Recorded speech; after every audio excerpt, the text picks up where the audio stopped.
तो आज क्या होगा बच्चों? फिजिक्स, केमिस्ट्री वाली वीडियो देखी आप लोगों ने? बायो वाली? आज क्या पढ़ोगे? फिजिक्स का कौन सा चैप्टर पहला? प्रकाश, परावर्तन तथा अपवर्तन। तो सबसे पहले हमें यह पता होना चाहिए प्रकाश किसे कहते हैं। किसे कहते हैं प्रकाश? लाइट। यानी कि आपके ऐसी एनर्जी जिससे आपको अंधेरे में वस्तु देखने में हेल्प होती है, आप क्या कहते हैं उसको? लाइट कहते हैं। अब हम स्टार्ट करते हैं बच्चों प्रकाश के बारे में। देखिए प्रकाश एक प्रकार की ऊर्जा है जो वस्तुओं को दृश्यमान बनाती है। दृश्यमान का मतलब होता है दिखाती है, ठीक है। प्रकाश किरण किसे कहते हैं? किरण का मतलब जैसे अभी मान लीजिए प्रोजेक्टर चल रहा है तो इसकी किरणें बिल्कुल सीधी आ रही है। ऐसा नहीं है कि मैं खड़ा हूं तो मेरे पीछे से मुड़ के निकल जाएंगी। क्या है फारूक साहब तुम थोड़ा साइड दे दो, हम तो निकल ही जाएंगे, बस ऐसा तो नहीं कहेंगे। देखो किरण आ रही है, मैंने हाथ लगाया, अब पीछे अंधेरा हो गया अब ऐसा नहीं है कि पानी की तरह बह के इधर से निकल जाएंगे। इसलिए कहते हैं आपसे पानी बनो, पत्थर मत बनो रास्ते का किसी का। पानी क्यों? क्योंकि कैसा भी रास्ता हो निकल जाता है, टेढ़ा मेढ़ा कुछ भी हो। पत्थर बन गए तो भाई किसी का रास्ता रोक लिया। बहुत से घर वाले कहते मेरा बेटा एकदम फौलाद है, फौलाद तो पानी की तरह बहो, ठीक है। अब प्रकाश क्या है? आप प्रकाश को बस इतने से समझ लीजिए कि एक ऐसा इसकी किरणें सीधी निकलती है, सीधी आती है। आप ये नहीं कह सकते कि साहब प्रकाश के बीच में कुछ चीज आ गई तो वो मुड़ के निकल सकती, नहीं। यहाँ कहा गया है प्रकाश किरण एक सरल रेखा जिसके अनुदिश प्रकाश गमन करता है, प्रकाश किरण कहलाती है, सीधी रेखा बिल्कुल, ठीक है। आगे प्रकाश का परावर्तन। मैं आपको कई बार क्लास में बात पढ़ा चुका, प्रकाश का परावर्तन किसे कहते हैं। जैसे प्रोजेक्टर, अगर मैं आपके हाथ में इस टाइम शीशा लेकर खड़ा हो जाऊं यहाँ पे मिरर, तो आप देखेंगे जो लाइट यहाँ की पड़ रही है उसको जितना घुमाओगे उधर घूमती जाएगी, ठीक है। इसका मतलब क्या होगा? प्रकाश का परावर्तन। मैं आपको इसका एग्जांपल दिखाता हूँ प्रकाश का परावर्तन कैसे होता है। मान लीजिए हमने कोई एक यहाँ शीशा लगा दिया, ठीक। शीशा लगाने के बाद हमने देखा कि कोई एक प्रकाश की किरण इस दिशा से आई तो यहाँ से टकरा के इधर मुड़ जाएगी, ठीक है। तो ये कौन सी हो गई? ये हो गई हमारी आपतित किरण। कौन सी हो गई? आपतित। और ये वाली कौन सी हो गई? परावर्तित किरण। अब इन दोनों के बीच में हम एक चीज मान लेते हैं जिसको हम कहते हैं अभिलंब। क्या कहते हैं? अभिलंब। ये आपका क्या हो गया? अभिलंब, जिसको हम कहते हैं नॉर्मल, ठीक है।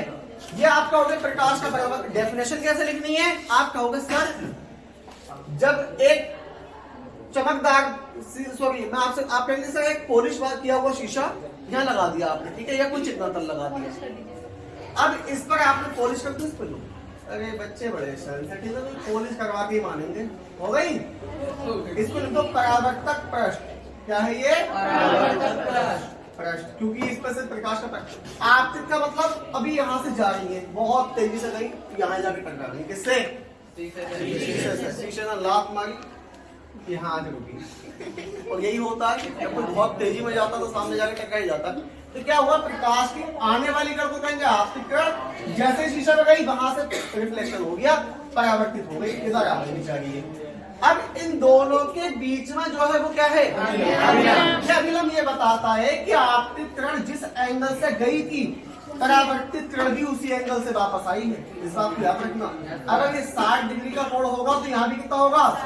60 डिग्री का। इसके अपने आप नियम बन जाते हैं। क्वेश्चन आता है प्रकाश का परावर्तन किसे कहते हैं, इसके नियम क्या है। तो आप लिखोगे डेफिनेशन में कि जब प्रकाश की किरण एक चिकना तल पर टकराती है तो वो उसी माध्यम में वापस लौट आती है, इसे प्रकाश का परावर्तन कहते हैं। नियम यह होगा, पहला नियम होगा इसका आपतित किरण, परावर्तित किरण और अभिलंब तीनों एक ही बिंदु पर स्थित है। क्या कहोगे इसको? आपतन बिंदु। आपतन बिंदु पर स्थित होते हैं, ठीक है। दूसरा नियम क्या होगा? आप कहोगे आपतित किरण और परावर्तित किरण इन दोनों के बीच में जो कोण बनेगा वो बराबर होगा, यानी कि आपतन कोण परावर्तन कोण के बराबर होगा। तो आप लिख दो कोण आई बराबर कोण आर। आई का मतलब इंसिडेंट, आर का मतलब जब प्रकाश का परिवर्तन के लिए हो गया। नियम पता चल गए? चलिए नेक्स्ट आगे बात करते हैं प्रकाश का परिवर्तन। डेफिनेशन देख लीजिएगा। प्रकाश किसी पॉलिशदार व चिकने पृष्ठ पर गिरता है तो उसका अधिकांश भाग वापस लौट आता है। यही बात गई? किरण गई वापस आ गई, इसे प्रकाश का परिवर्तन कहते हैं। यह डेफिनेशन इस तरीके से प्रकाश किरण का चिकने पृष्ठ पर टकराकर वापस उसी माध्यम में लौटना प्रकाश का परिवर्तन कहलाता है। डेफिनेशन ऐसे भी हो सकती है, आपसे पूछी जाएगी, आप अपने शब्दों में लिख देना। जैसा आपको समझ में आया, लेकिन लिखना सही। नियम क्या है?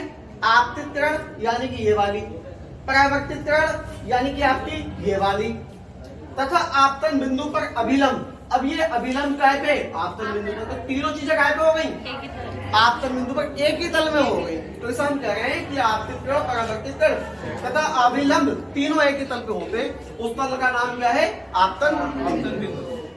दूसरा नियम है आपतन कोण सदैव परावर्तन कोण के बराबर होता है।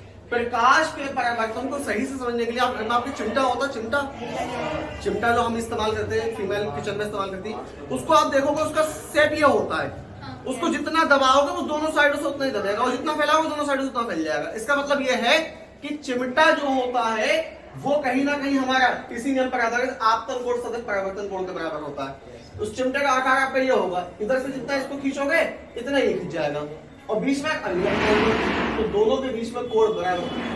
तो आप कहेंगे यहाँ पे कोण आई बराबर कोण आर। ठीक है, आगे आपका समतल दर्पण। अब आपसे पूछा था दर्पण किसे कहते हैं? टॉपिक है आपका अपना। दर्पण का मतलब होता है शीशा, जिसमें आपको कुछ दिखाई देता, आपका फेस दिखाई देता। दर्पण कितने लोग देख के आए सुबह? ये देखो, कुछ तो ऐसे उठ के चले आए, शीशा भी नहीं देखा। अरे भाई, शीशे का मतलब ये होता है देख लिया करो, चेहरा वगैरह साफ है। नींद में सोने के बाद ऐसा तो नहीं लगा सोए हुए हो, मुंह धो के देख लिया करो, धुल गया नहीं धुला। बहुत से धोने के बाद भी नहीं लगता कि धुला हुआ है, नहाने के बाद भी नहीं लगता नहाए हुए हैं। बहुत से नहा के आया हूँ तो कह देगा तो नहा गया है। ऐसी इसलिए शीशा देखा जाता है कि हाँ क्या ठीक लगा है, लेकिन पूरे दिन शीशा देखते रहना ये पागलपन है, ये मत करना। ठीक है, तो होता क्या है वो शीशा, उसकी बात करते हैं। आपके पास इस तरीके से आपने आपने देखा होगा, ये एक छोटा सा टुकड़ा दीवार में चिपका हुआ होगा। ठीक है, लेकिन शीशा खाली ये नहीं होता है, ये हो गया समतल दर्पण। कौन सा हो गया?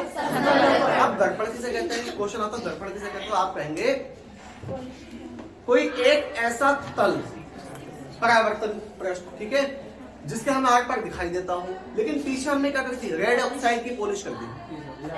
ठीक है, पॉलिश करने के बाद अब उस पर क्या हो रहा है? सामने का रिफ्लेक्शन होने लगा। सामने का रिफ्लेक्शन का मतलब हो गया जो चीज सामने होगी वही दिखाई देगी। ये हमारा हो गया दर्पण। ये दो प्रकार के हो सकते हैं, एक तो समतल, एक गोलीय। समतल का मतलब हो गया बिल्कुल समान, बिल्कुल समान, जैसे कि बिल्कुल प्लेन में रहते हैं। आप जो फेस देखते हैं या नाई की दुकान में लगा होता है, तो कौन सा वाला दर्पण होता है? समतल दर्पण। और जो गोलीय होते हैं उनका इस्तेमाल कहाँ होता है? उनका इस्तेमाल होता है गाड़ियों के शीशों में। जैसा आप लोगों के कार में साइडों से शीशा लगा होता है, बसों में शीशे लगे होते हैं, कौन से वाले होते हैं? ये गोलीय दर्पण। अब गोलीय भी दो प्रकार के होते हैं। कौन कौन से मैं आपको बता दूं?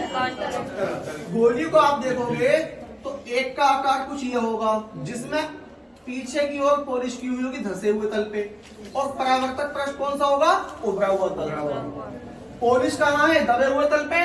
परावर्तन कहाँ से हो रहा है? उभरे हुए तल से। ये कौन सा वाला दर्पण होगा? ये होगा आपका उत्तल दर्पण। सेम यही दर्पण में अगर मैं यही बना दूं तो अब क्या करूंगा? उभरे हुए तल पर पॉलिश और धसे हुए तल से परावर्तन। ये कौन सा वाला हो जाएगा? अवतल दर्पण। ठीक है, अब यहाँ क्या फर्क है? इसमें आपको वस्तु थोड़ी बड़ी दिखाई देंगी, इसमें बड़ी वस्तु थोड़ी छोटी दिखाई देंगी। ये वाला इस्तेमाल कहाँ किया जाता है? ये अब तक क्वेश्चन आता है कि हम कार या बस के ट्रकों में कौन से वाले शीशे का इस्तेमाल करते हैं? तो आंसर होगा अवतल। को बोल रहे हैं उत्तल का इस्तेमाल होता है। क्यों? क्योंकि गाड़ी बहुत पीछे भी होती है तो हमें थोड़ी करीब दिखाई देती है उसमें कि पीछे कोई कार आ रही है। फिर एक क्वेश्चन ये भी बनता है, एम्बुलेंस पे एम्बुलेंस उल्टा क्यों लिखा हुआ होता है? ताकि वो शीशे में सीधा दिखाई दे जाए। ठीक है, एम्बुलेंस आती है, आप देखोगे उसके पीछे, तो एम्बुलेंस का सही मीनिंग वर्ड ये वाला हो गया।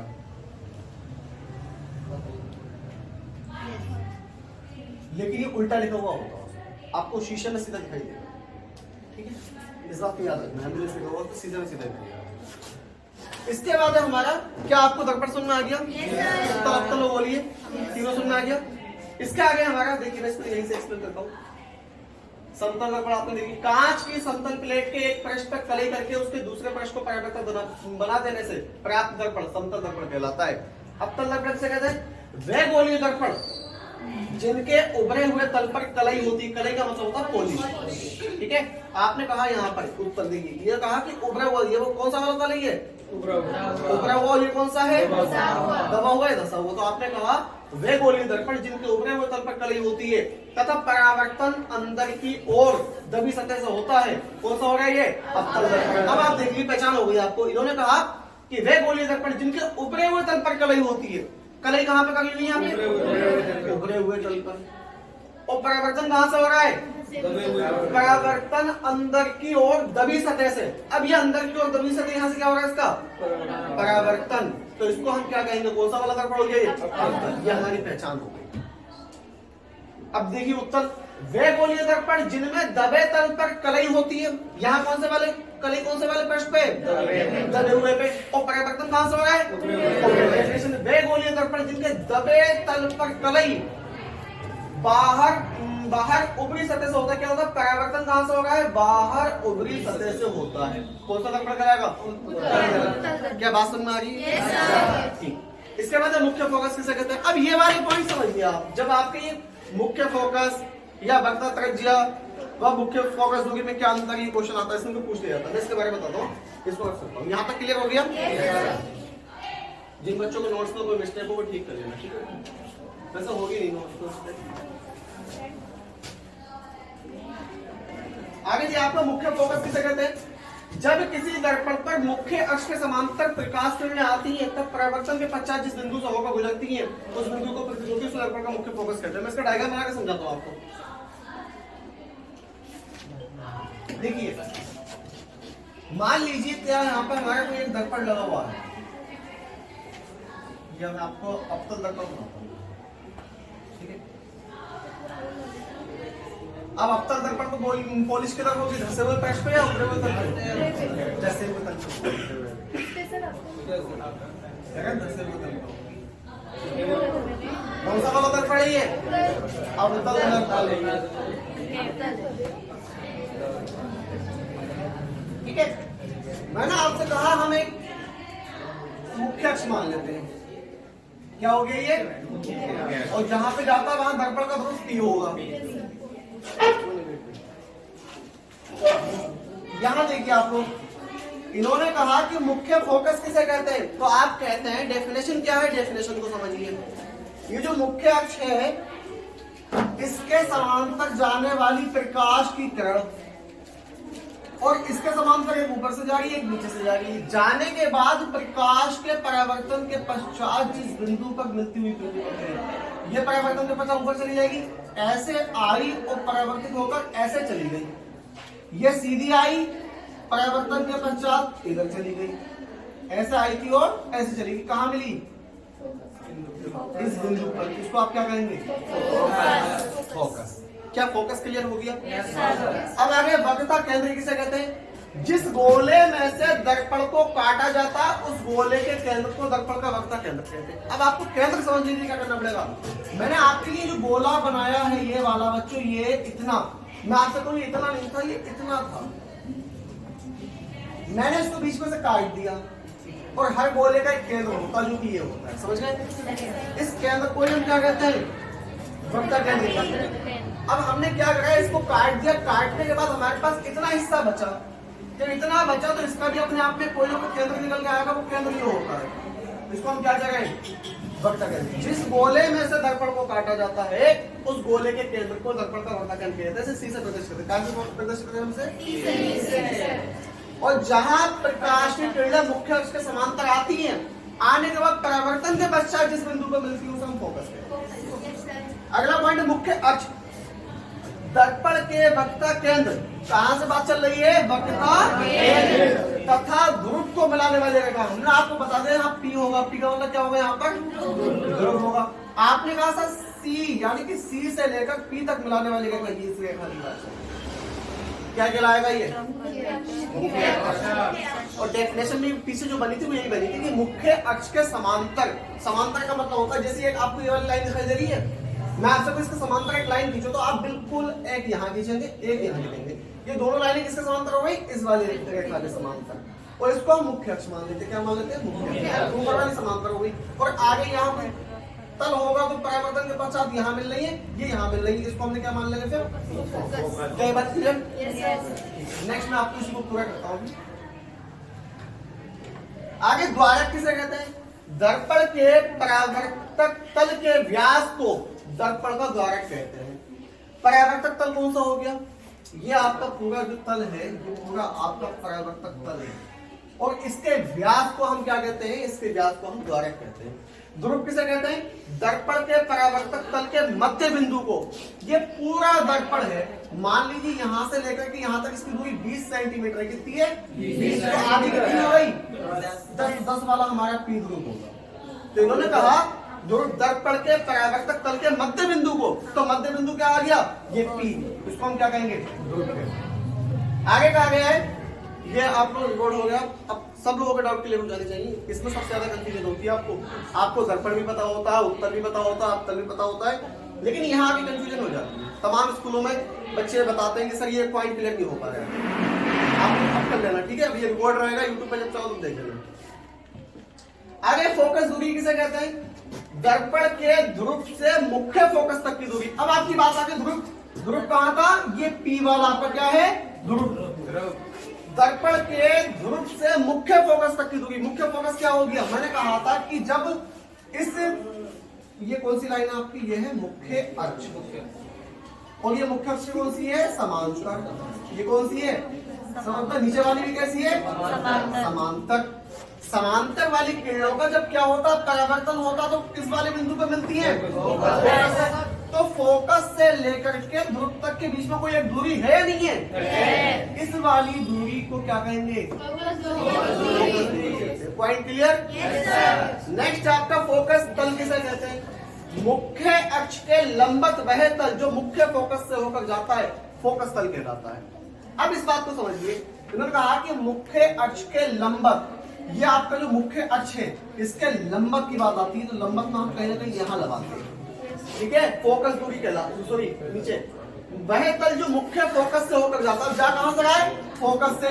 तो इसको हम लंबवत जो होता है इसको फोकस तल कहते हैं। जब हम किसी भी वस्तु का प्रतिबिंब बनाते हैं तब इसको बनाने की आवश्यकता पड़ती है। जब प्रकाश यहाँ पर रखी किसी वस्तु का हम आकलन करते हैं कि कितनी दूरी पर होगी, इसका प्रतिबिंब कैसे बनेगा। जैसे क्वेश्चन आता है कि उत्तल दर्पण से संबंधित वस्तु की दूरी बताइए, तो आप बताते हैं कि सब वस्तु मुख्य अक्ष पर रखी तो कैसे बनेगी, फोकस दूरी फोकस के बीच रखी तो कैसे बनेगी, अनंत पर रखी तो कैसे बनेगी, तब वहां पर एक फोकस तल निकल के आता है, वहां पर इसका इस्तेमाल होता है। ठीक, आगे देखिए क्या है, वक्रता त्रिज्या किसे कहते हैं?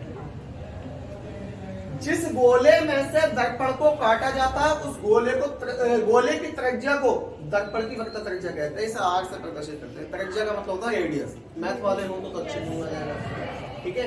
और व्यास किसे कहते हैं?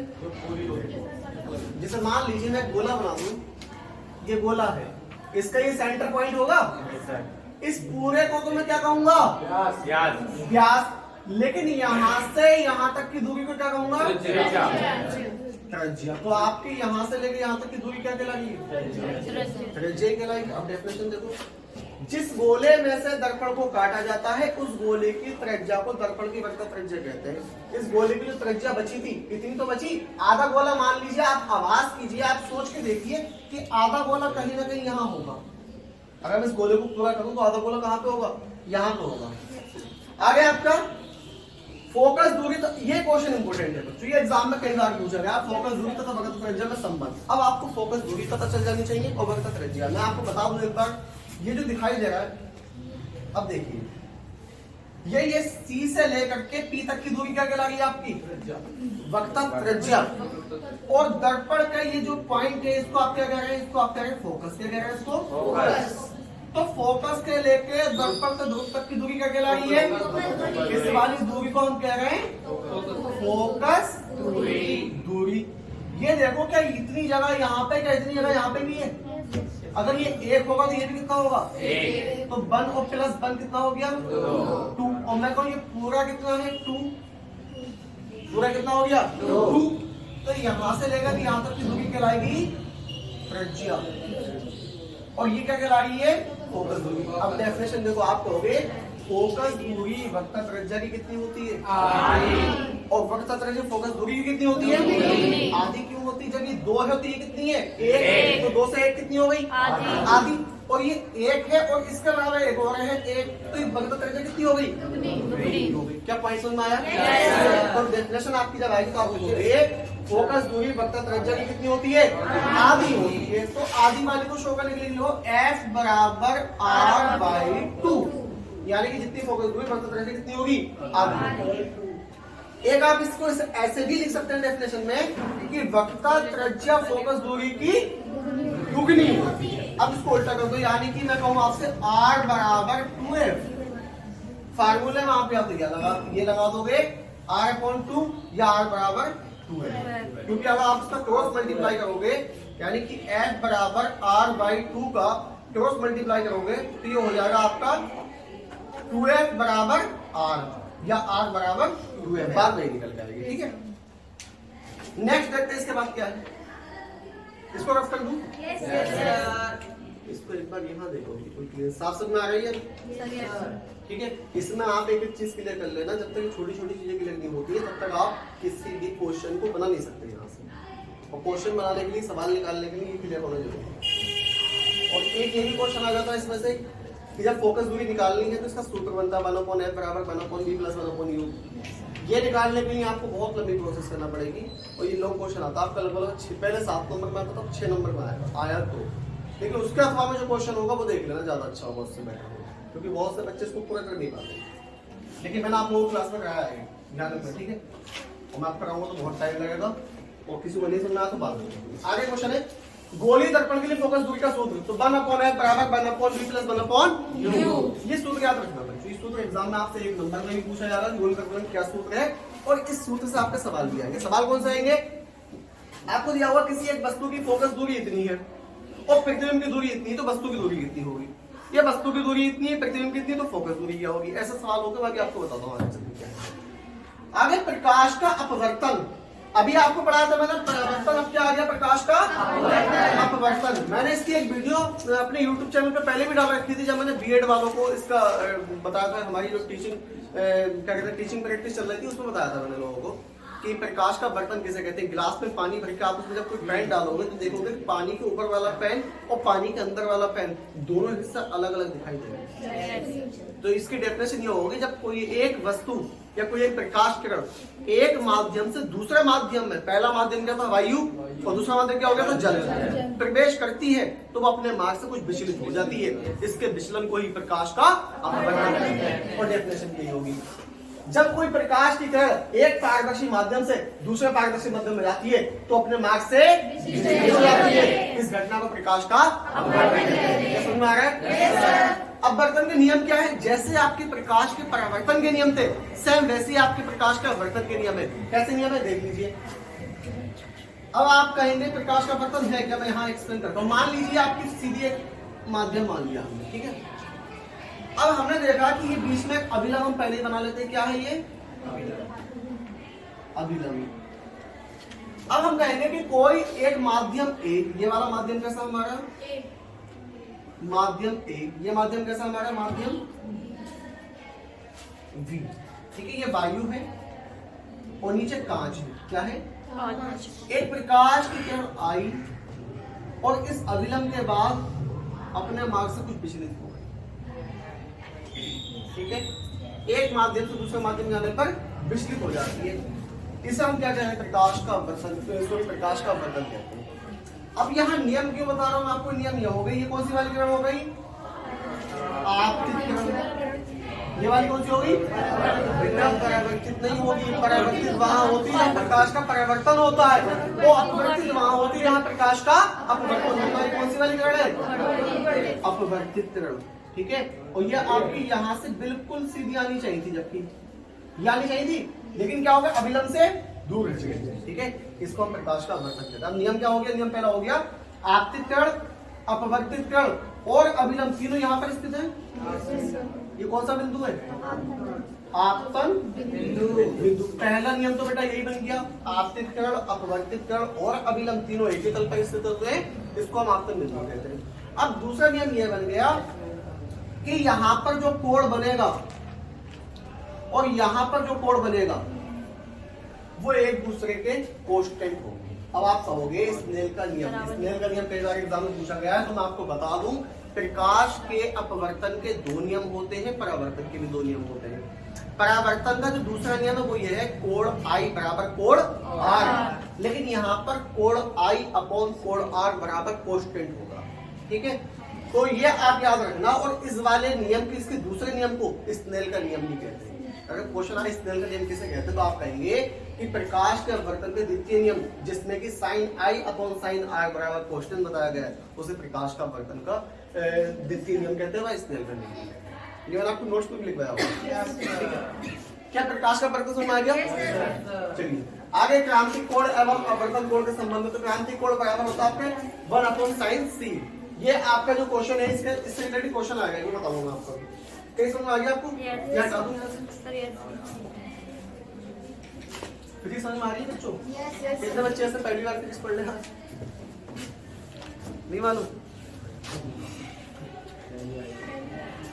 ये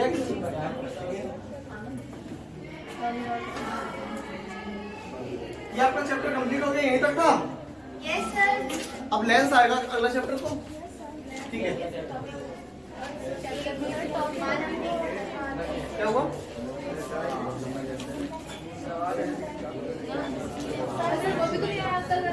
अभी देखो लेंस किसे कहते हैं? लेंस देख लो, दो पृष्ठों से घिरा हुआ कोई पारदर्शी माध्यम जिसका एक या दोनों पृष्ठ गोलीय हैं, लेंस कहलाता है। अच्छा आपको ये वाली चीज तो छोड़ दी, इससे सवाल आएगा आपका कि आपके कांच के सापेक्ष जल का वर्तमान कितना होता है, जल के सापेक्ष कांच का वर्तमान में सवाल आया था इसमें। ये सवाल अभी आगे आएगा बताऊंगा मैं आपको। तो फार्मूला लगेगा गिलास का सापेक्ष क्या कहते हैं पानी का वर्तमान को जल के सापेक्ष, इस तरीके से फार्मूला लगाएंगे आप तो सवाल आगे जाएंगे। लेंस किसे कहते हैं? आप देखेंगे मैंने आपको लेंस उस पर रखे ऑफिस में देखे थे आप लोगों ने? सभी बच्चों को मैं दिखा चुका हूँ। इस तरीके से देखते हैं आप, जो शीशा होता है उस शीशे की शेप चेंज होती है। जैसे प्रोजेक्टर चल रहा है इस टाइम, तो इसका आगे ये वाला लेंस लगा हुआ है, इसकी किनारी कैसी है? पतली पतली। और बीच में से कैसा है ये? मोटा। आपने कहा कि सर ऐसा कोई वस्तु जिसकी पारदर्शी माध्यम जिसकी किनारियों पे से वो पतला हो बीच में से मोटा हो, तो कौन सा वाला लेंस होगा? उत्तल लेंस। और अवतल कौन सा होता है? जस्ट इसका ठीक है। ये आप देखेंगे अवतल कुछ इस तरीके से होगा कि किनारियों पे से कैसा है? क्लास में होते नहीं होते हो? किनारी पे से मोटा बीच में से मतलब कौन सा वाला लेंस होगा? इनकी डेफिनेशन भी यही है। आप डेफिनेशन लिख लो बाद, डेफिनेशन यही है, ठीक है। जो बता रहा हूँ आपको कि ऐसे लेंस जो बीच में से पतले हो किनारी पे से मोटे हो अवतल लेंस, और ऐसे लेंस जो बीच में से मोटे हो किनारी पे से पतले हो। अच्छा प्रकाशिक केंद्र किसे कहते हैं? लेंस का केंद्रीय बिंदु इसका प्रकाशिक केंद्र कहलाता है। यानी कि मान लीजिए कोई एक लेंस है, ये जो लेंस है इसमें से जब कोई प्रकाश की कण आर पार होती है जिस बिंदु से, इसको हम मान लेते हैं पूरा अभिलंब, तो या इस वाले हिस्से को कहते हैं प्रकाशिक। याद रखो, ठीक है। इसके बाद अगला आपका लेंस का सूत्र 1 अपॉन एफ बराबर 1 upon B minus 1 upon U. यहाँ लेंस का सूत्र पूछा तो क्या आ जाएगा? माइनस। और वहां पर पूछा था तो प्लस। मल्टीपल चॉइस क्वेश्चन इसके, ठीक, लगा लेना आराम से। इसको लगवाऊंगा तो टाइम ज्यादा हो जाएगा, चाहते हैं टॉपिक क्लियर कर ले क्योंकि क्वेश्चन पढ़ोगे अपना आप हो जाएगा। और एक बात याद रखना, मल्टीपल चॉइस क्वेश्चन आएंगे इसी में से ही। जितनी वीडियो डाली है मैंने यूट्यूब पर अब तक, कोई भी टॉपिक से क्वेश्चन होंगे जरूर आपके मल्टीपल चॉइस के। अगर 20 क्वेश्चन आएंगे तो यकीन मान के चलिए 15 से 18 क्वेश्चन आपके पढ़ाई में होंगे। कम से कम 15 से लेकर 18 क्वेश्चन। पेपर के बाद में आपको वीडियो में रिवीजन देखना, वो क्वेश्चन आपको जो मैं आपसे कहता हूँ एक एक लाइन का क्वेश्चन ध्यान दे लो, वहां से भी क्वेश्चन हो सकते हैं।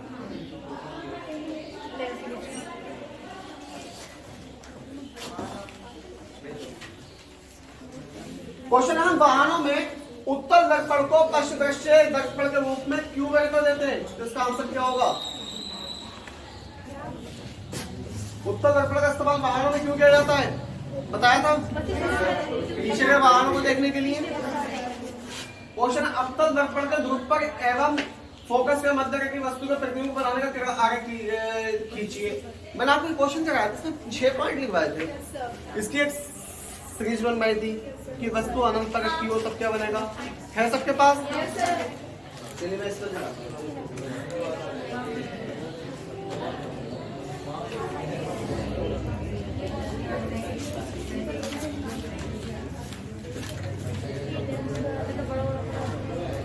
ये आपको अभिसारी लेंस और अपसारी लेंस बताया था फोकस बिंदु की एक जगह से प्रकाश की किरणें निकलती है अनेक किरणों में दिशाओं में फैलती और अनेक दिशाओं से आने वाली किरणें एक बिंदु पर आती है। ठीक है, इसमें अपसारी अपसारी अभिसारी देख लेना।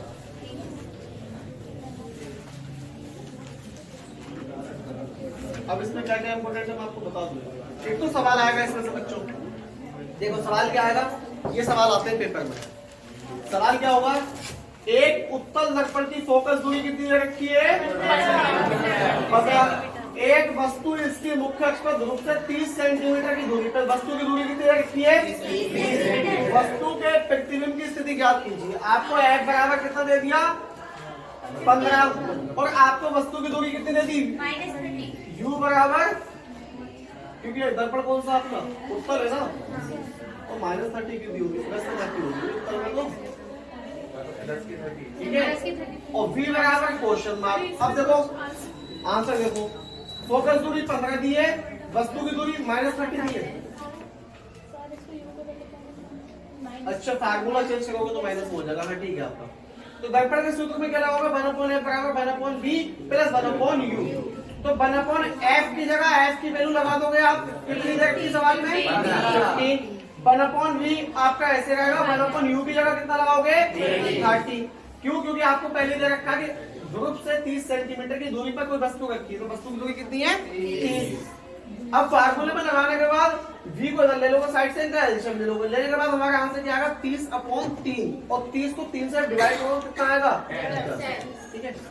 ये ला देखो आपको इस तरीके से। इसी तरीके से दूसरा सवाल अगर पूछे आपसे कि 15 सेंटीमीटर फोकस दूरी वाले उत्तल दर्पण, सवाल कर लोगे ये सवाल कर लेना। किसी बच्चे से कोई सवाल ना निकले तो वो मुझे बता देना, मैं आपको कर लूंगा।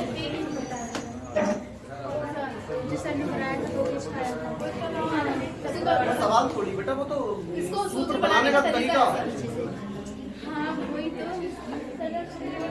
इस चैप्टर में इम्पोर्टेंट आपके सवाल ही है, और बहुत से बच्चे बता रहे थे स्कूल में सवाल नहीं कराया थे, कुछ नहीं आता। तो मैं आपको बता दूं ये सवाल हर साल एग्जाम में पूछा जाता है, तो इस साल भी आएगा। किसी एक वस्तु की दूरी दे रखी होगी, फोकस दूरी दे रखी होगी, दर्पण की निकाल लेंगे, ठीक है।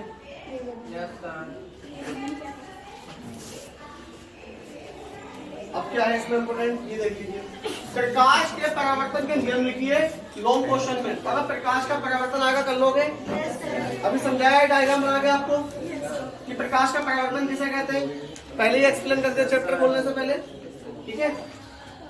आगे है आपका इसी में इम्पोर्टेंट क्वेश्चन, नेक्स्ट चैप्टर आ गया, क्वेश्चन ही क्या था उसमें, एक तो प्रकाश का परावर्तन, प्रकाश का अपवर्तन, एक सवाल और लेंस किसे कहते हैं। 4 चीजें इंपॉर्टेंट है। फिर बात करें सर आपने बताया नहीं कि एग्जाम में कौन सा वाला क्वेश्चन आ रहा है, कैसे क्वेश्चन आ रहा है। पेपर हम लोग तो बनाते नहीं है, हम बनाते तो मैं पहले ही बता देते ही पेपर आ रहा है। पेपर कमेटी बैठ के बनाती है, तमाम जिलों में अलग अलग पेपर के सेट जाते बन के, तो तुम अपनी तैयारी पूरी करके जाओ यहाँ से। और बाकी 70 में से 70 तो पूरे मिलेंगे नहीं, एक आध 2 नंबर वैसे कट जाते हैं आपके किसी राइटिंग पे, ओवर राइटिंग पे, मिस्टेक पे। तो ये सोच के बिल्कुल डिप्रेशन में मत जाओ कि हमारे नंबर कम आएंगे, फेल तो खैर कोई नहीं होगा, क्योंकि तुम लोगों ने पूरा साल हो गया पढ़ते हुए। पास तो वो भी हो जाते, लास्ट के एक हफ्ते पढ़ देते पास हो जाते। ओवर राइटिंग का मतलब हो जाता है राइटिंग पे राइटिंग लिख दी, उसके ऊपर राइटिंग लिख दी, ठीक है, काटा पीटी ज्यादा कर दी उसको। अब ये आपके चैप्टर मानव नेत्र तथा रंग का संसार है, इसमें आपका जो क्वेश्चन आएगा वो आएगा दृष्टि दोष से। कौन सा, दृष्टि दोष या दूर दृष्टि दोष या जरा दृष्टि दोष या मोतियाबिंद या आपका बड़लाम। 5 तरीके के दोष है, मैंने आपको पढ़ाया। पहले देख लीजिए मानव नेत्र क्या है। मानव नेत्र एक अत्यंत सुग्राही ज्ञानेंद्रिय है जो हमें संसार और रंगों को देखने योग्य बनाता है। मानव नेत्र का भी क्वेश्चन आया था इस बार, तो अगर मानव नेत्र का आए तो मनुष्य की आंख का डायग्राम बना के उसको एक्सप्लेन कर लेना एक बार कि इसमें रेटिना होता है, पीछे लेंस होता है, और इसका क्या कहते हैं प्रतिबिंब कहाँ जाकर बनता है, रेटिना पे। और अगर रेटिना पे प्रतिबिंब नहीं बनता तो कौन कौन से दोष होंगे, अगर पीछे जाके बनता तो कौन सा दोष होगा, पहले होगा तो कौन सा दोष होगा। ये मैंने आप लोगों को उस क्लास में समझा दिया, ठीक है। देखते हैं आगे। मानव नेत्र एक अत्यंत सुग्राही ज्ञान केंद्रीय है जो हमें संसार और रंगों को देखने योग्य बनाता है। नेत्र लगभग एक कैमरे की भांति है। समझने क्षमता किसे कहते हैं, नेत्र लेंस की वह क्षमता जिसके कारण वह अपनी फोकस दूरी को समायोजित कर लेता, समझने क्षमता कहलाती है। समझने क्षमता का मतलब आपको जो चीज देखनी है वहां तक आप क्लियर देख पा रहे हो, आपकी समझने क्षमता होती है, ठीक। आगे है स्पष्ट दृष्टि की न्यूनतम दूरी। स्पष्ट दृष्टि का मतलब हो गया कि इंसान कहाँ तक बिल्कुल क्लीन देख पा रहा है। मान लीजिए मैं अभी यहाँ से लेकर के आप पीछे जितने लोग सबका फेस क्लीन देख पा रहा हूँ। अब कोई गेट के बाहर खड़ा जाके अपनी क्लास के गेट के बाहर खड़ा, तो मैं ये तो देख के बता दूँ कोई व्यक्ति खड़ा लेकिन उसका फेस क्लियर नहीं देख पाऊंगा, तो वो हमारी समझ क्षमता से बाहर जा रहा है। एक दूसरी चीज, ये मार्कर मेरे हाथ का मुझे साफ साफ लिखा होगा, इस पे क्या लिखा होगा कि व्हाइट बोर्ड मार्कर पेन लिखा दिखाई दे रहा है। मैं इसको अपनी आँख के पास लाता जाऊंगा, पास लाता जाऊंगा। अब मुझे धुंधला दिखाई देने लगा। क्यों धुंधला क्यों दिखाई देने लगा? क्योंकि ये नेत्र से 25 सेंटीमीटर के दायरे के अंदर आ गया। हमारी आंख की जो निकट कम से कम जो दूरी होती है देखने की 25 सेंटीमीटर के आसपास होती है, कि आप अपनी आंख से लेकर के 25 सेंटीमीटर दूर तक की वस्तु को स्पष्ट देख सकते हैं। अगर आप इसको और नजदीक लेके आते जाओगे तो आपके लिए धुंधली होती जाएगी, आपको कुछ दिखाई नहीं देगा। ठीक है, तो कहते हैं जो बहुत करीबी रिश्तेदार होते हैं आंखों से ओझल होते हैं, दूर वाले नशे याद आते हैं। तो इसलिए बता रहा हूँ कि जो चीजें आंखों के बिल्कुल करीब होती है वो हमें धुंधली दिखाई देती है। दिख रहा तो तुम्हारी आंख में कोई ना कोई कमी होगी। अगर जिसको दिखाई दे रहा है बिल्कुल पास में लाके तो उसकी आंख में कमी होगी। और क्यों होगी अभी बता दूंगा, अगले वाले क्वेश्चन में निकल के आएगी। आगे मानव नेत्र की दृष्टि, बातें नहीं, मानव नेत्र की दृश्य सीमा, नेत्र के निकट बिंदु। पहले इस वाले क्वेश्चन में नेत्र से वह बिंदु दूरी जिस पर रखी वस्तु इसका स्वस्थ नेत्र द्वारा स्पष्ट रूप से देखी जा सकती है, स्पष्ट दृष्टि की न्यूनतम दूरी कहलाती है। इसका मान कितना है? 1 नंबर में क्वेश्चन आएगा, ये टिक लगा देंगे। याद रखना कि स्पष्ट दृष्टि की न्यूनतम दूरी कितनी होती है? ऑप्शन होगा 15, 25, 35, 45 होगी। ऐसे क्वेश्चन आपने 1 नंबर से। अच्छा, आपसे पूछ लिया न्यूनतम दूरी, आपसे अधिकतम दूरी पूछे तो अनंत लगाना, ये मत देख लेना कि हाँ 1 किलोमीटर दूर तो देख लेता हूँ। तो मैं तुम्हें बता दूं कि छत पे खड़े हो जाना, बारिश के मौसम में नैनीताल की पहाड़ें साफ दिखाई देंगी। और हजारों किलोमीटर दूर का सूरज और चांद जब तुम्हें दिखाई दे सकता है तो आप अंदाजा लगा लो कि आपकी आंखों की दृष्टि में क्षमता है आपकी अधिकतम देखने कितनी है। दृष्टि दोष किसे कहते हैं बच्चों? जब नेत्र द्वारा, देखो तुमने भी कहा था अफजल कि मुझे क्लियर दिखाई दे रहा है, तो मैं आपको बता दूं अगर 25 सेंटीमीटर से पीछे दिखाई दे रहा है और पास में दिखाई नहीं दे रहा है तब तो आंख ठीक है, और अब पास लाके भी दिख रहा है तो समझ जाना कोई कमी है। क्यों है? देखो आगे देख लीजिए। जब नेत्र द्वारा देखी जाने वाली वस्तु का प्रतिबिंब रेटिना पर ना बनकर उससे पहले अथवा पीछे बनता तो नेत्र के दोष को दृष्टि दोष कहते हैं। अब मैं आपको बता दूं कैसे बनता है। ये मनुष्य की आंख होती है ना, इस आंख का डायग्राम में यहाँ लेंस लगा हुआ होता है। हम कोई चीज देखते हैं तो देखने के बाद प्रकाश का प्रतिबिंब बनता ही क्या होगी यहाँ पर? रेटिना। अब मान लो कोई वस्तु यहाँ रखी थी तो रेटिना पे दिख गई, और अगर वस्तु यहाँ की जगह यहाँ होती तो प्रतिबिंब वहां ना बन करके कहाँ बनता? यहाँ बन गया। कहाँ बन गया? रेटिना से पहले। अब या तो वस्तु को यहाँ लेके आओ तो प्रतिबिंब पीछे चला जाएगा, रेटिना पे चला जाएगा, या फिर आंख को उठा के आगे लेके आओ तब भी प्रतिबिंब रेटिना पे चला जाएगा।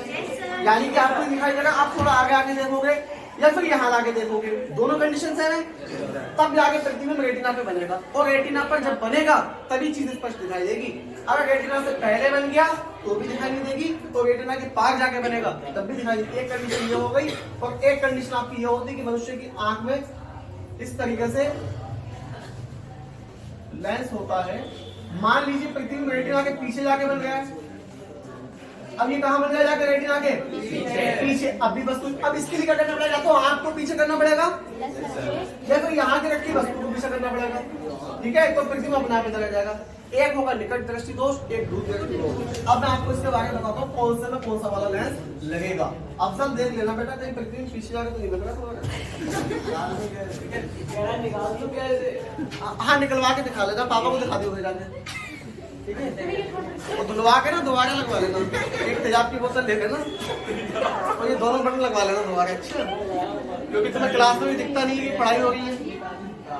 आगे देखिए, मानव नेत्र की दृश्य सीमा, नेत्र के निकट बिंदु तथा दूर बिंदु के बीच की दूरी को दृश्य सीमा कहते हैं। हमारी आंख का जो निकट बिंदु है और जो दूर बिंदु है इसके बीच वाला सीमा क्या कहलाएगी? दृश्य सीमा। अब देखो निकट बिंदु कितना है और दृश्य और अधिकतम वाला कितना है? अनंत। इन दोनों के बीच का हिस्सा क्या कहलाएगा? दृश्य सीमा। अब 25 से पहले का नहीं देख सकता। अगर यहाँ पे आपकी आंख यहाँ पर है तो यहाँ से यहाँ तक की दूरी कितनी है? 25 सेंटीमीटर। तो आप यहाँ से यहाँ तक का तो देख सकते हो, लेकिन यहाँ से यहाँ तक का नहीं देख सकते, क्योंकि यहाँ से यहाँ तक की दूरी कितनी है? 25 सेंटीमीटर से कम के दायरे में। ठीक है, तो यहाँ से यहाँ तक अनंत तक क्या हो गया? दृश्य सीमा हो गया। इस बात को याद रखो। आगे आपका मैं दृष्टि दोष की बात कर रहा था। जब नेत्र द्वारा देखे जाने वाले वस्तु रेटिना पर बनता है, उससे पहले या पीछे बन जाता तो वो आपका क्या कहलाएगा? दृश्य दोष। कौन कौन से होते हैं? एक हो गया आपका निकट दृष्टि दोष। निकट वाला कौन सा होता है?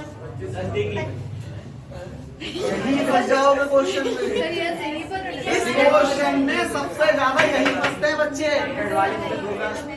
कि निकट दृष्टि दोष किसे कहते हैं? बच्चे कहते हैं निकट में निकट की दिखाई नहीं देती, दूर में दूर की दिखाई नहीं देती। ऐसा नहीं है, इसके अपोजिट होता है। इस क्वेश्चन को याद रखना, पेपर में आए कि निकट दृष्टि दोष किसे कहते हैं, तो समझ जाओ दूर की वस्तु दिखाई नहीं देती। अब डेफिनेशन देखो, जब इस दोष से युक्त नेत्र द्वारा मनुष्य पास की वस्तुओं को तो स्पष्ट देख सकता है। पास की कैसी है?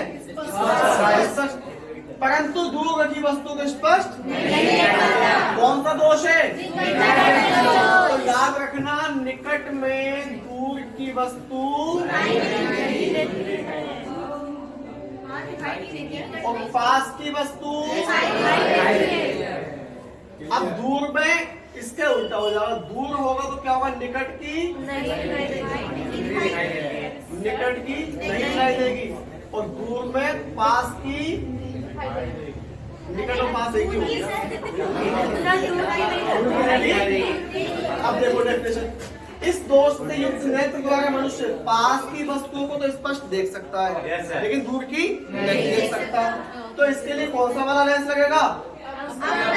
अवतल लेंस। ये बात याद रखना, आपका 1 नंबर का क्वेश्चन यहाँ से बनेगा कि निकट दृष्टि दोष में कौन सा लेंस लगाया जाता है? अवतल, उत्तल, द्विउत्तल या निम्नलिखित में से कोई नहीं। तो आपका ऑप्शन क्या होगा? निकट, अवतल, उत्तल।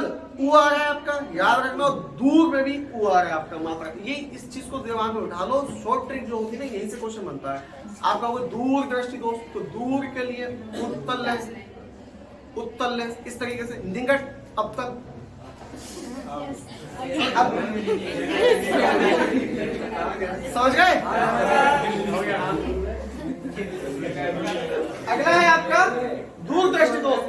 इस दोष से युक्त नेत्र द्वारा मनुष्य को दूर की वस्तु से स्पष्ट दिखाई देती है। अब देखिए, दूर दृष्टि दोष, दूर की पास की, मैं दिखाई दे रहा हूँ। इस दोष से युक्त नेत्र द्वारा, अब इसमें कौन सा लेंस लगाओगे? इस बात को याद रखना, निकट वाले में कौन सा लेंस लगता हो, दूर वाले में कौन सा। ठीक है, ये आपका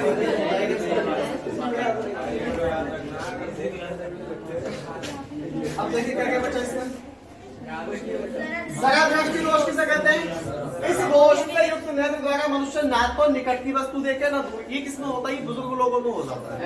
बुजुर्ग लोगों में क्या होता है? उम्र के साथ साथ उनकी जो इम्यून सिस्टम है वो भी कमजोर हो जाता है, और नजर कमजोर होने का मतलब ये है कि वो ना तो दूर की वस्तु को स्पष्ट देख पाते हैं, ना पास की। हाँ, बस लगभग सही देख पाते हैं। तो उनके लिए जो चश्मा बनेगा उसमें कौन सा लेंस लगेगा? मैंने एक बच्चे से पूछा था, तो उस बच्चे ने कहा था कि सर उनकी एक आंख में उत्तर लेंस लगेगा, एक में उत्तर लेंस लगेगा। तो ऐसे क्वेश्चन मत लिख के आना बेटा, उनके लिए हम दुई फोकसी लेंस का इस्तेमाल करते हैं। बात नहीं। अब दुई फोकसी लेंस कौन से होते हैं? सर एक में ही दोनों लगते हैं ना। हाँ, लेंस यही तो पढ़ा रहा हूँ बेटा। निकट दृष्टि और दूर दृष्टि दोष में जो दोनों कंडीशन में लेंस लगाया वो लगाएगा द्विफोकसी लेंस। उसके अंदर अवतल लेंस भी होता है, उत्तल लेंस भी होता है। दूर की वस्तु भी दिखाई देती है, पास भी दिखाई देती है। अब बेटा फिजिक्स तक पहुंचो तो आगे इसमें आपको वर्णांतर नहीं दिया है। वर्णांतर क्वेश्चन नहीं दिया है यहाँ पर, लेकिन नीचे दिया होगा। मैं आपको बताऊं वर्णांतर किसे कहते हैं? इसको बोलते हैं कलर ब्लाइंडनेस। हाँ, मैंने आपसे एग्जाम्पल नहीं पूछा था, आप फिर से पूछ रहा हूँ। देखो सारे लोग क्लास में प्रेजेंट हैं, अब मुझे बताना कौन सा कलर क्या है।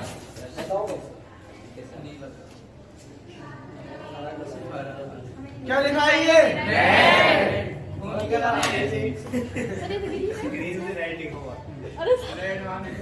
और ये ग्रीन। अब मैं आपसे कोई बच्चा पूछे आगे क्या ये रेड है, ये लिखा हुआ मतलब ग्रीन। अब यही पर कंफ्यूजन। देखो आप पढ़े लिखे हो, आपको मालूम है ग्रीन लिखा है, लेकिन वैसे क्या है ये और ये क्या है ग्रीन। तो ज्यादा पढ़े लिखे लोग यहाँ भी तो कई बार ऐसा हो जाता है। लेकिन क्या होता है वर्णांता में, क्या होता है, जिस व्यक्ति को लाल और हरे रंग को दूर से देखने में कंफ्यूजन होती क्या कि लाल है या हरा है, ऐसे रोगी को हम क्या कहते हैं वर्णांता। तो वर्णांता ऐसे कहते हैं, वर्णांता में हमें लाल और हरे रंग को देखने में।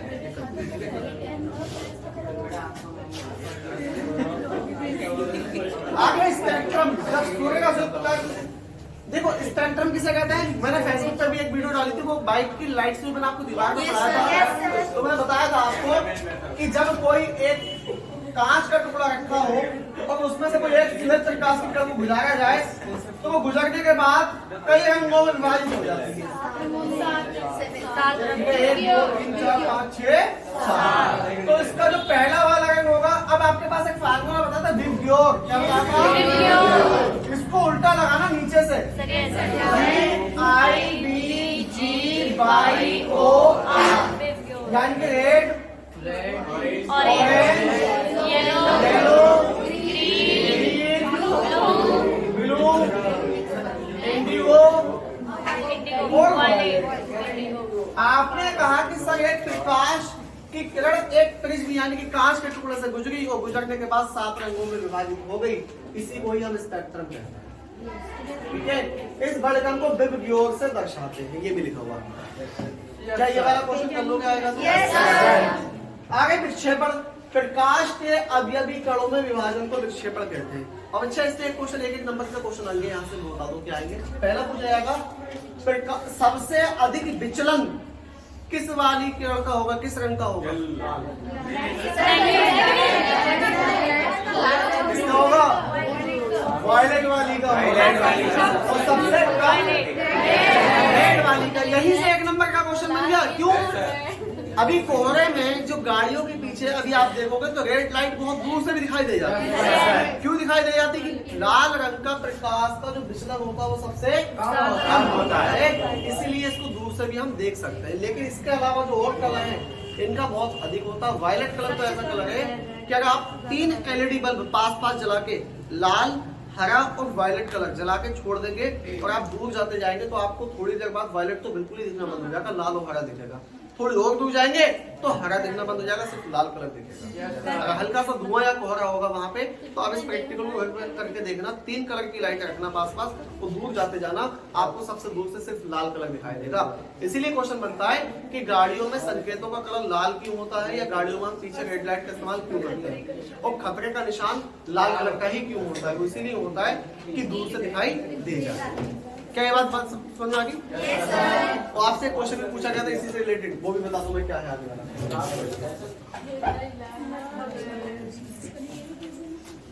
इसके मल्टीपल चॉइस कर लेना आप लोग, ठीक है?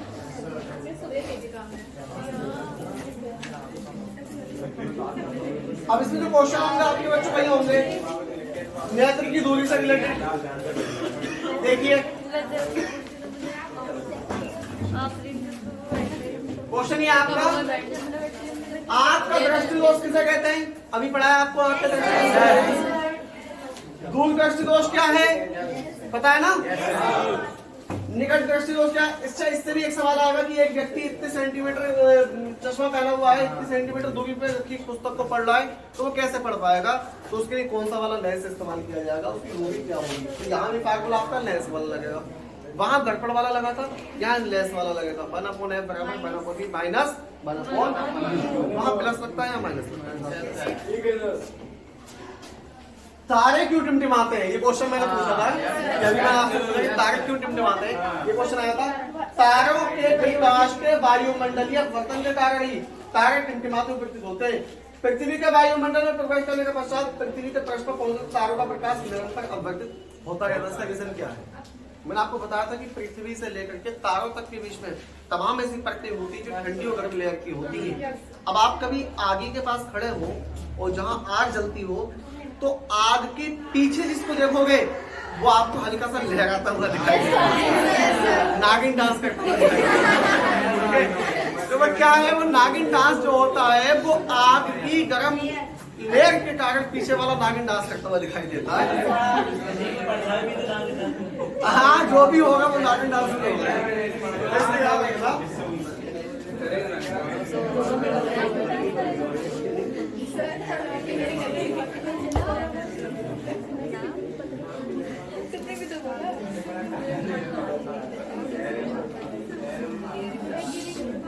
आगे क्वेश्चन है, ग्रह क्यों नहीं टिमटिमाते? ठीक है, इसको देख लेना एक बार। इसके बाद हमें आकाश में इंद्रधनुष केवल वर्षा के पश्चात ही क्यों दिखाई देता है? इसका रीजन ये होता है, बरसात में जो होता है पानी का जो क्या कहते हैं लेयर होती है, उससे प्रिज्म जैसा बन जाता है। प्रिज्म बन जाता है तो आपकी जो प्रकाश की किरण गुजरती है प्रिज्म से गुजरेगी तो साफ रंग विभाजित हो जाएगी, वही आपको इंद्रधनुष के रूप में दिखाई देता है।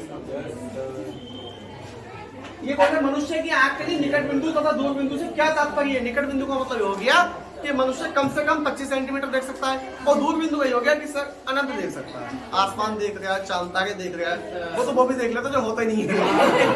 कई बार यही देख लेता है, भूत होते नहीं है ना, भूत देखा है। अब बताइए कौन सा वाला दोष है?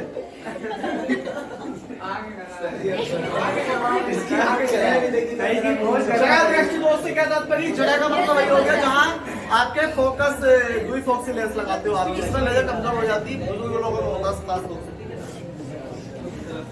तो इस चैप्टर में भी यही तक होगा। ये मनुष्य के नेत्र के बारे में ध्यान देखो। उत्तर लेंस लगा हुआ तो बताओ कौन सी वाली कंडीशन होगी? निकट दोष होगा, दूर होगा। उत्तर लगाए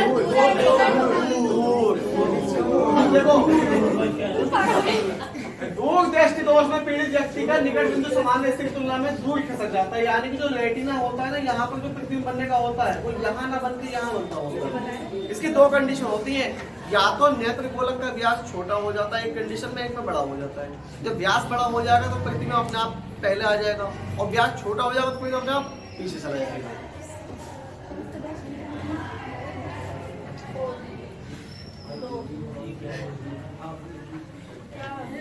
देखो ये दिया है यहाँ पर, एक्सप्लेन पूरा दिया है। मैंने आपको बताया था कि जब कोई एक व्यक्ति के यहाँ एक वस्तु रखी है, अब नेत्र गोलक का व्यास बढ़ गया, तो बढ़ने के बाद जो प्रकाश की किरणें आपस में मिल रही है, रेटिना पे मिल रही है, उससे पहले मिल रही है, पहले मिल रही है। अब क्या करना पड़ेगा? यहाँ पे पहले मिल रही है तो क्यों ना इसको उठा के पीछे ले जाएं? तो इसको ऐसा तो है नहीं आंख में हाथ डाल के पीछे ले जाओ, पहले रेटिना पे जा लात मार के धक्का मार के नहीं कर सकते। उसके लिए भी साइंस ने एक नियम दिया, भैया एक काम करिए, क्यों ना या तो अपनी आंख को आगे ले आइए या उस वस्तु को आगे ले आइए। आंख आगे जा नहीं सकती, समुद्र के आखिरी किनारे पे खड़े हो, वस्तु आगे आ नहीं सकती, तो क्या करेंगे? दोनों को करीब लाने के लिए बीच में लेंस लगाएंगे। कौन सा लेंस लगाएंगे? अब तो लेंस। अब वस्तु से आने वाली प्रकाश की किरणें आंख में जाने वाले रेटिना तक, उसकी किरणों को थोड़ा और विचलित कर देगी, तो पीछे जाके कहाँ जाके मिलेंगे? आपको रेटिना पर मिलेगी। यहाँ क्या हो बेटा? दूरबीन में दोनों लेंस की कंडीशन होती है, अवतल भी हो सकता है, उत्तल भी हो सकता है। दूरबीन का काम जो होता है वो दूर की वस्तु देखने के लिए इस्तेमाल किया जाता है, और कई बार जो माइक्रोस्कोप होते हैं वो बहुत छोटी वस्तु को बड़ा बनाते हैं, तो वहां हम लेंसों का इस्तेमाल करते हैं। निकट दृष्टि दोष के कारण क्या क्या है ये देख लेना एक बार, ठीक है? इंपोर्टेंट क्वेश्चन है बच्चों, दूर दृष्टि दोष, निकट दृष्टि दोष याद कर लेना। मैंने कई बार बता दिया आपको, एक्सप्लेन कर दिया। अभी भी कोई दिक्कत हो तो पूछ लेना। एक काम करो, आज की क्लास यहीं तक रहने देते हैं, और इसके बाद कल वाली क्लास में क्या होगा हमारा?